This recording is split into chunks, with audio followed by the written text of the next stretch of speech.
And this is the San Jose Mercury News Pulitzer Prize winning author. Right.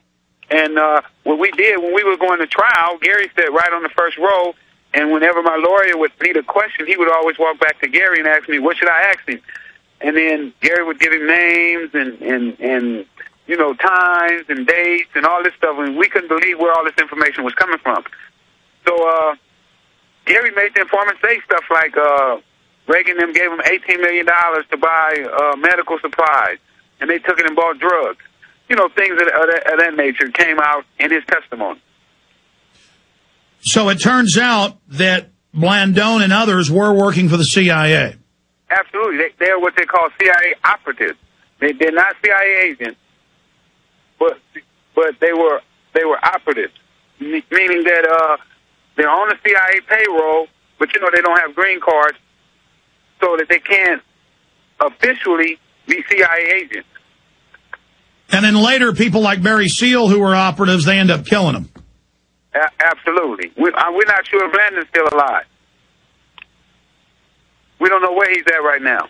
Go through some more of what came out in the trial and what came out in Dark Alliance. I mean, they really wanted to get Webb, and I talked to his friends and others who said that there were people breaking in his house, everything else, and then suddenly all these operatives came out and said, we were liars, nobody ever broke in his house, even though I had all these friends that had talked to Gary Webb. I'd interviewed Gary Webb. I'd talked to Webb about threats he was getting. He's got a new book coming out, totally proving even more. I was going to get him on, and then he shoots himself twice in the head with a shotgun. Well, you know, even not just there, but even in the courtroom they harassed Gary. You know, the DEA, the prosecutor, all of them told Gary that they were going to get him. You know, they didn't want him inside the courtroom. Oh, really? Tell us about that as a witness in the court. Oh, well, when he was inside the courtroom, when he walked outside the hall, all of them would be all over him. What the hell are you doing here? Get out of here. You don't know what you're doing. You don't know what you're talking about. You're going to get yours. I mean, just all kind of crazy stuff. My lawyer would tell me what was going on in the hallway. You know, because I couldn't see that. But this is the things that my lawyer was telling me, and also Gary had told me some of the things that happened to him as well. Well, that's like the D.C. madam. I said, you're not going to kill yourself. And she said, no. And then I said, you better watch it. And then her landlord said people were following her. She was fearing for her life. She would never kill herself. Then they kill her. And then they have these operatives come out on the news and say, she told me she was going to kill herself. Look, if anybody kills me or kills you, let's say it on record. I'm never going to kill myself, and you're never going to kill yourself. Right, Ricky? Absolutely. I was just going to tell you that, just for the record, Alex, I love living. I'm breathing. I'm going to take a deep breath right now because I like breathing so much.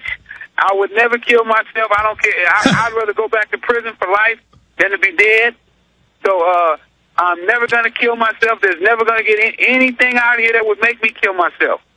So just for the record, Ricky Ross will never kill himself. So if something happened to me, you know that it was suicide.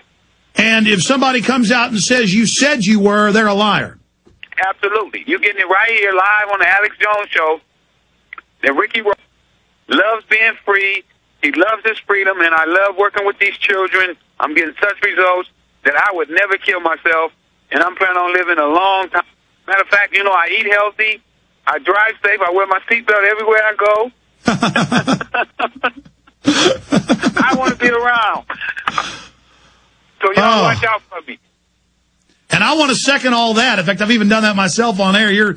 I love breath, I love life, my heart's beating good, and I drive safe, and I wear my seatbelt, and I don't use drugs, and yeah, our government is off the change, man. And we the people, we got to stand up, though, Alex. It's time we come out of this robotic state, man, and start doing. You know, they've been spending billions of dollars on this drug wars, man. They locking these young kids up for $1,000 worth of drugs. They're giving them 20 or 30 years and telling them they can't be rehabilitated. How can a 19-year-old kid not be rehabilitated because he sold some drugs? Well, take Rush Limbaugh. He was eating 100 Oxycontins a day till it made him go deaf. They did a calculation, would kill 7 average-sized horses. He was that addicted, probably has a liver the size of a couch. And he says if somebody gets caught with cocaine, they need 25 years in prison first offense. But if he's taking synthetic heroin, that's okay. Exactly. It's a double standard. If you're not one of the good old boys, you go to prison. If you're a good old boy, you get a TV show, a radio show like Oliver North. I mean, I didn't say that, did I? Hey, Ricky Ross, stay there. We're going to come back and continue with the government drug dealing, what you're doing currently, your website, and a lot more. FreewayEnterprises.com. I'm Alex Jones.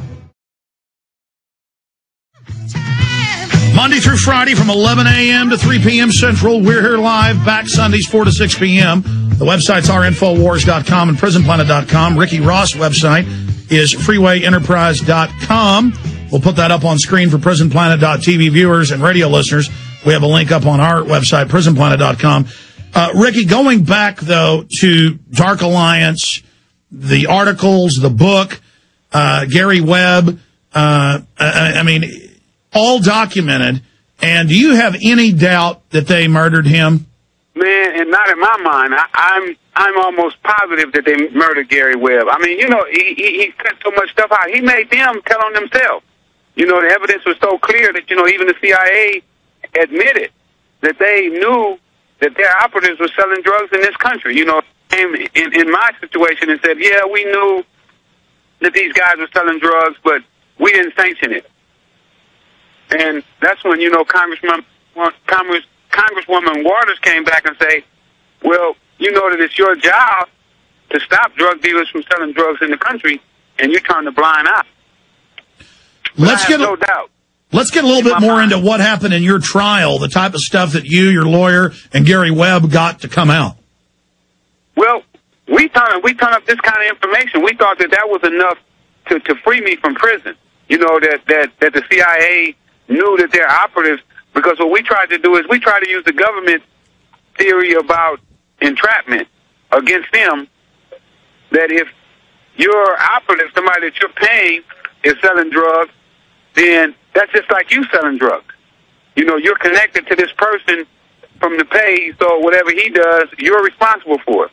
And we tried to hit him from that angle on my appeal. You understand what I'm trying to say? Yeah, oh, absolutely. I mean, clearly, and this wasn't even a sting or entrapment. They were using you to make the money. They were using you. That'd be like if a mafia don gives an order to a soldier to go do something. The mafia don's more guilty than the soldier. How do you send the soldier to prison and not the don? Absolutely. And that's the scenario that we tried to use in our case in trial that me and Alan tried to put together. And we got all that information via Gary's investigation. What Gary put together and turned in, we turned around and used those same documents in court, in the federal government.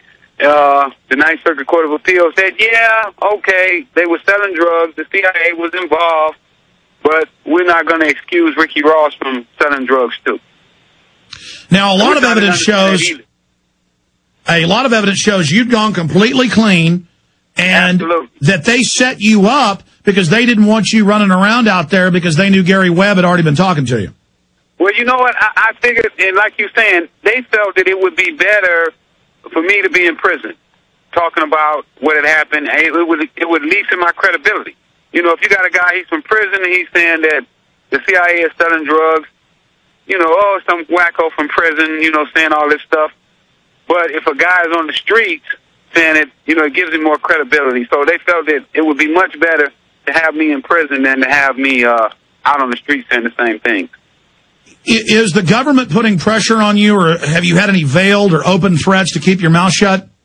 No, not at this time. I haven't. Nobody has contacted me at all about anything. But Alex, I really don't talk about it much anymore. I just been trying to go on with my life, and hopefully, I don't wind up, in the ocean or nothing like that there.